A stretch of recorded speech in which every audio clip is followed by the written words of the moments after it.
Like, oh, I changed the environment, changed the job, changed everying.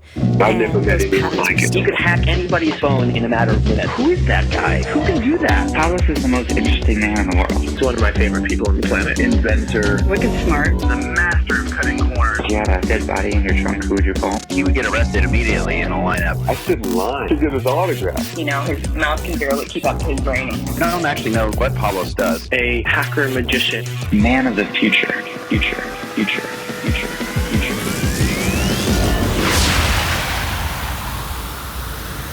Before the rodeo, I was climbing the corporate ladder. I burnt out terribly, but I grew up in a very corporate-driven finance family. I see. So dinner table talk was that. Yeah. So it just was a natural progression.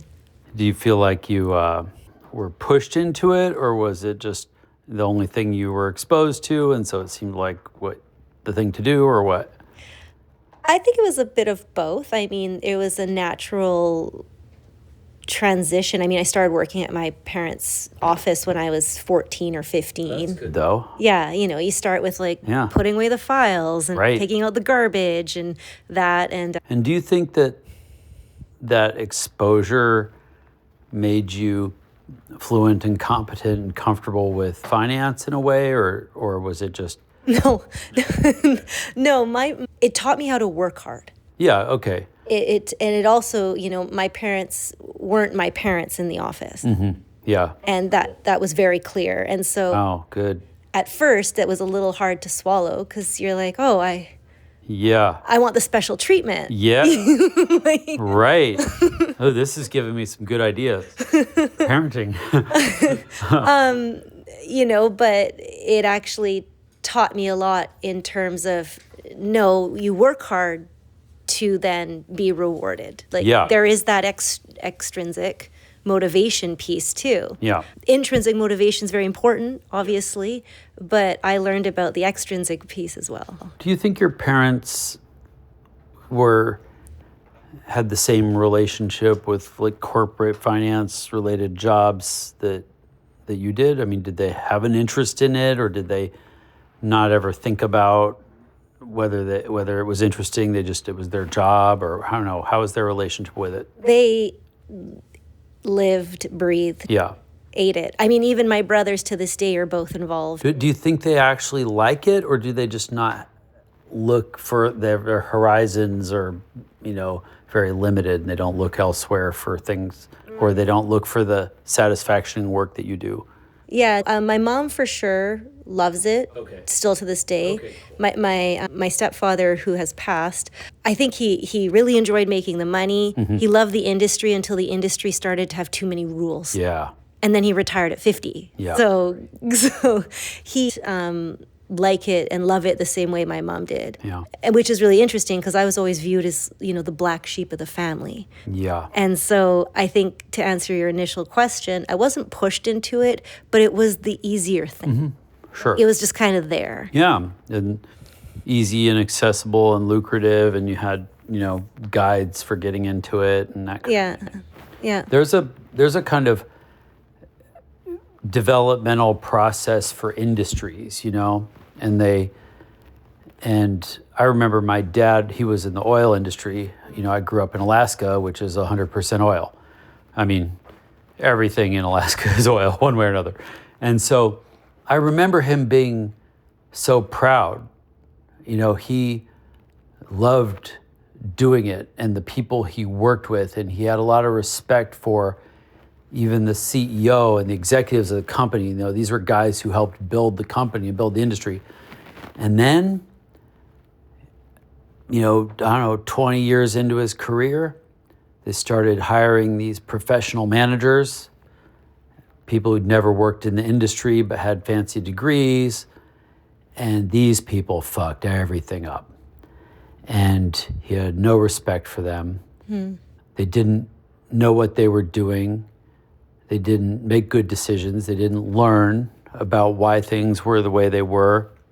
They didn't have a respect or trust for the people who'd spent their careers in their jobs and knew what they were doing. It wasn't this kind of union labor fight or whatever that you see on TV. It wasn't that. It was just that these people were being put in position from their credential, and they had MBAs from Yale and shit, but they didn't have a love for the industry. They didn't have a relationship to it or the people in it, and so and it really changed his whole perspective on it. Changed on his work, on his career, and everything changed at that point, and it never returned. And then what I've seen in the tech industry is kind of a progression where there should have been a longer period.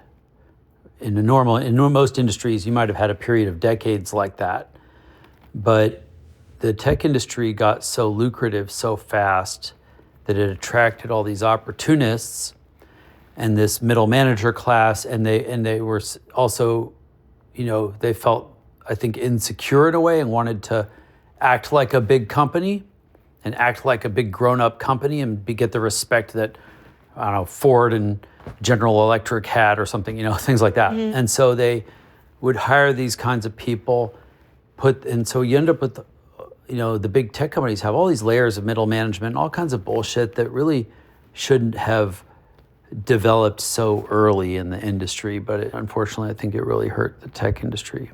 So anyway, okay, so you did corporate finance and then started plotting your escape, or what happened?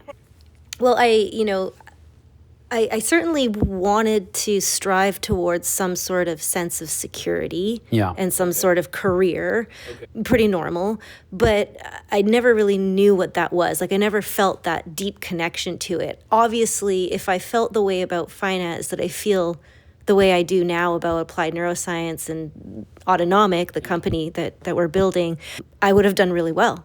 Yeah. Because I would have been in the industry since I was 15. I would have been like this incredibly tuned in learner and applying it all, and away you go. But it never landed for me that way. So I ended up moving down to Central America, to Costa Rica, and living there for near 6 years. Oh, wow. And working for one of the largest developers in the country that actually built the only international marina at the time between Cabo and Panama. Okay. So a lot of high net worth clients came down. I helped run their sales department as well as finance, and really interesting experience trying to translate, corporate into more of an adventure. Yeah. But that's where I actually burnt out. Yeah. Oh. Yeah, different employee laws in Central America. No doubt. Laws? Oh, they're still doing that. Yeah.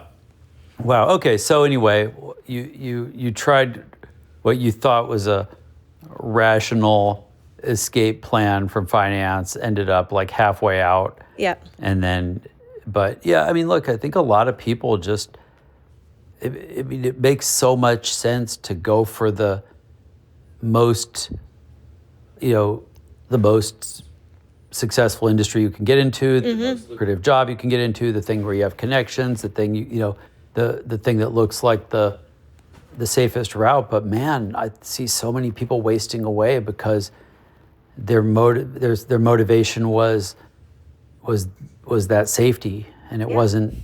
It wasn't that they cared, they weren't curious. You can't do something well if you're not interested in it. And I think that's just, going back to neuroscience, like the thing we know about brains now is that they're only really useful at doing things they're interested in. You can sort of beat them into doing other stuff occasionally, but it doesn't last long.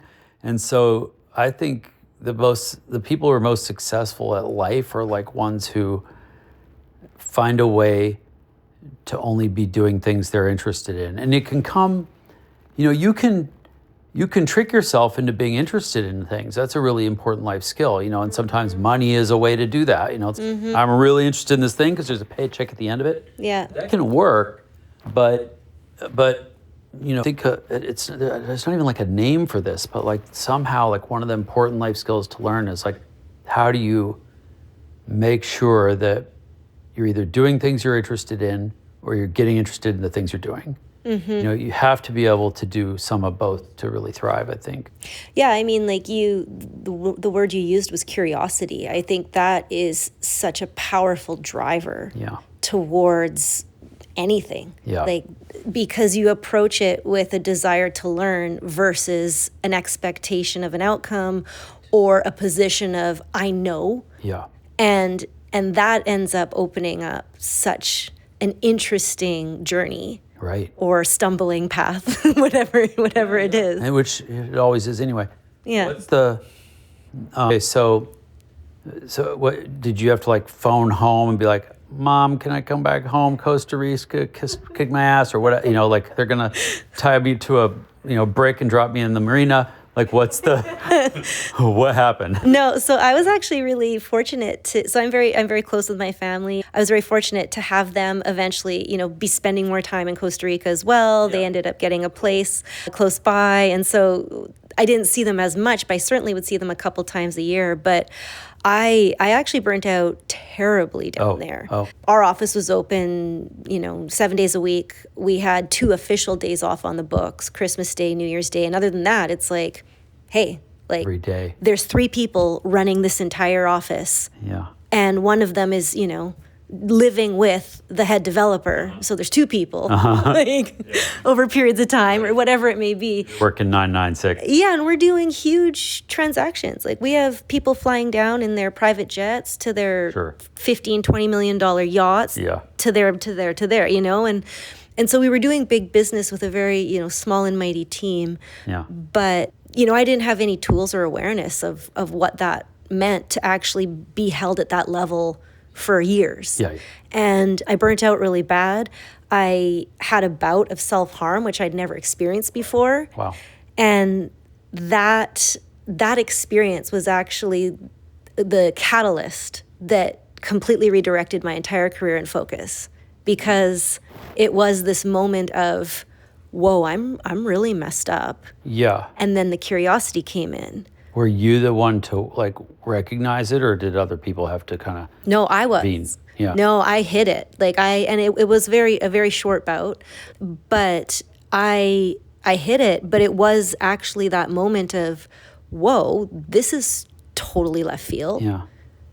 What's going on with my brain? Like that was literally the questions, that curiosity piece. Right. And then it came into, hey, wait, like, why do I wake up and like not feel good every day? Yeah. Why am I not driven? This is new. Mm-hmm. Like, ultimately you can boil it down to just experiencing cognitive limitation and the symptoms of what that might mean based on being in a chronic stress response. Okay. Like, we can add all these labels and we can pull it all apart. But for me, it was, wow, I'm really messed up. Okay. Like, this is new. Yeah. And, we better look at this. Like, this isn't a good path. Right. Yeah. So I was 27, going on 28 at the time. Yeah. And that literally was the catalyst into, hey, I want to learn about my brain. I've never learned about my brain before. I've learned about finance. I've gone to college. I've this. But like at no point in time have I had any training on my brain. Okay. So then what happened? You just stole a yacht and got out of Costa Rica? No, of course. I went back to work. Okay. For another another year. 3 to 5 months at least, because you're living in paradise. Like it can't be that bad. Oh, okay. But then eventually I resigned. Yeah. And I still remember that day too. Like I was riding my bike home, just like, a whole new human, and moved back to Vancouver and went back. You grew up was Vancouver? No, I grew up in Kelowna in the Okanagan Valley. That is, you just kind of break it down. Yeah, I'm starting to understand that, especially being in New York. They're like, oh, cool, where? I'm the only Alaskan anybody in New York has ever met.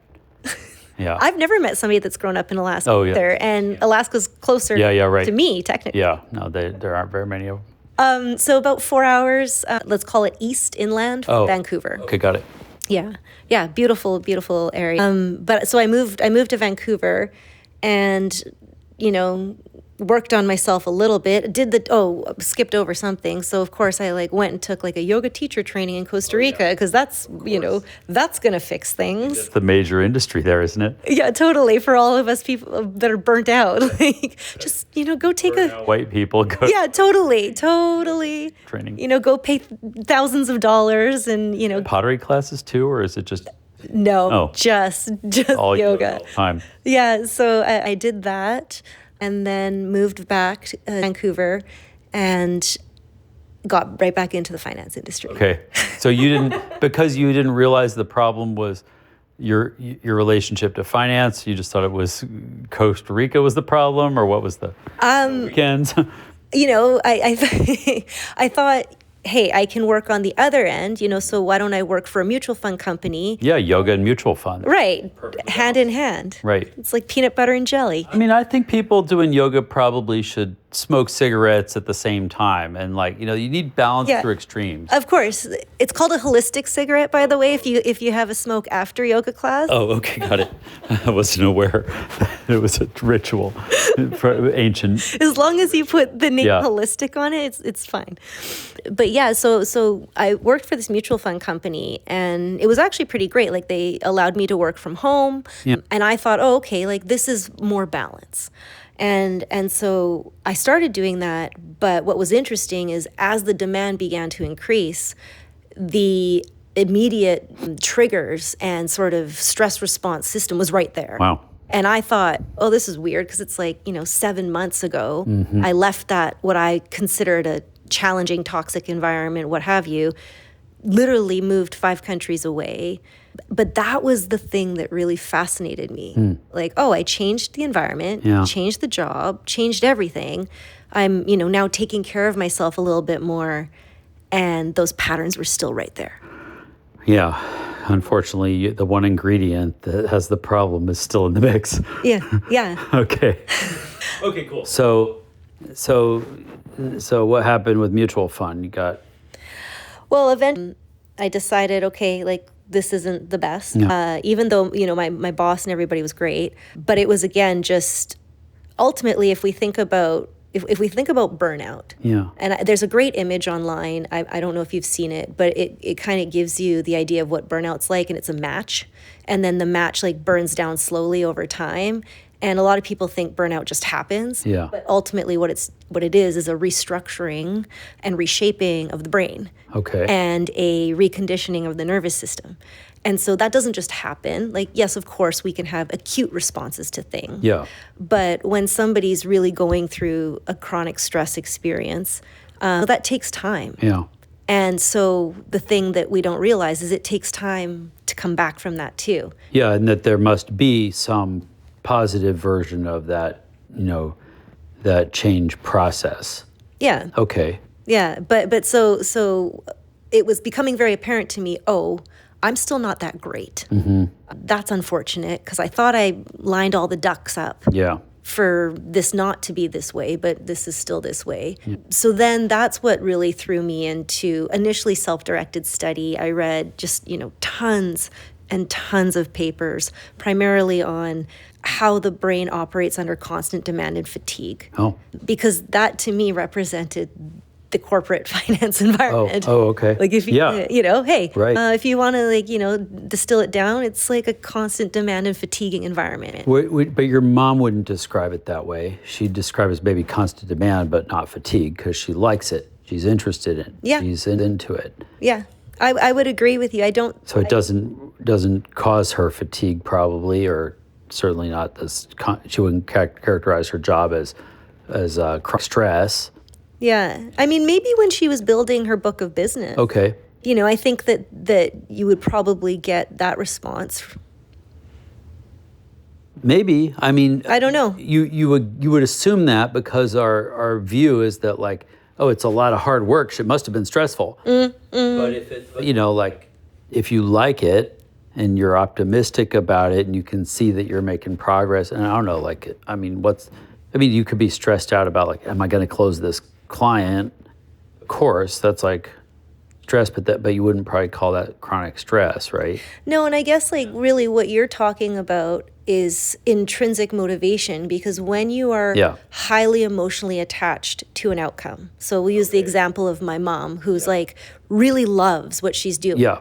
And, you know, and to add color to that, I mean, she used to have her clients come over to our home, like her and my dad, for Thanksgiving, Christmas. Like they were very much invested in the entire experience of what they were doing for their clients' families, their clients' dreams.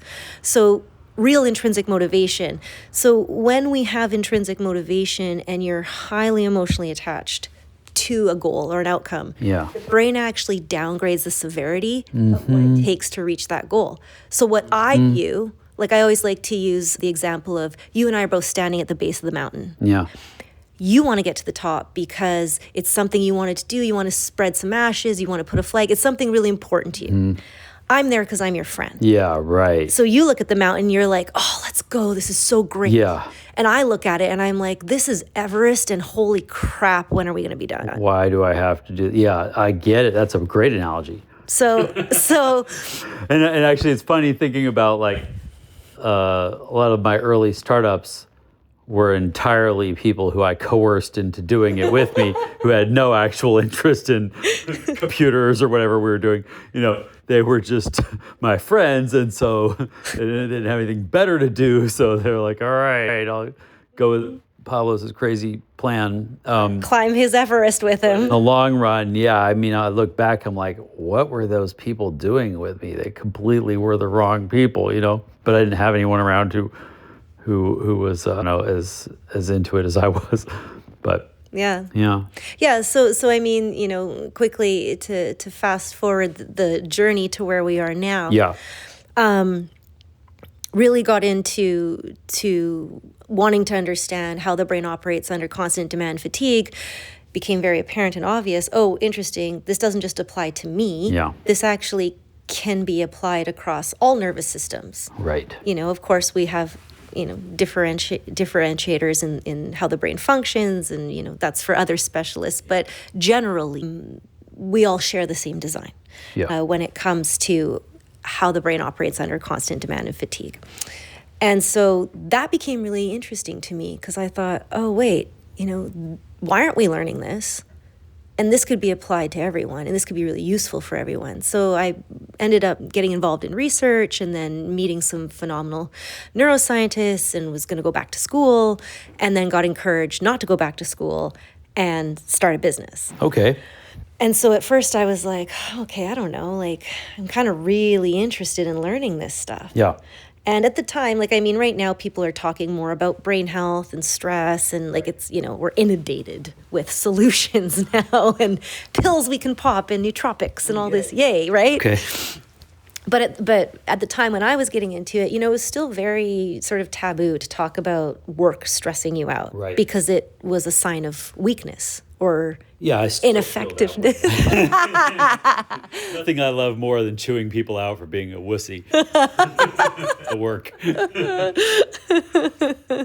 set the bar high. Yeah, well, yeah, you got to. It's I think of it as a, you know, maybe a relic of my generation. Yeah. The last generation that actually worked, so, you know. Yeah, like works hard. Yeah.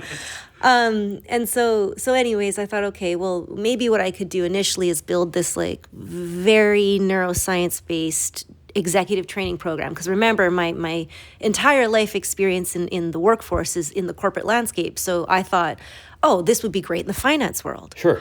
Well, you know, of course, it was not at all. It was laughed out of there. I basically was told, you know, we pay people to be stressed. Yeah.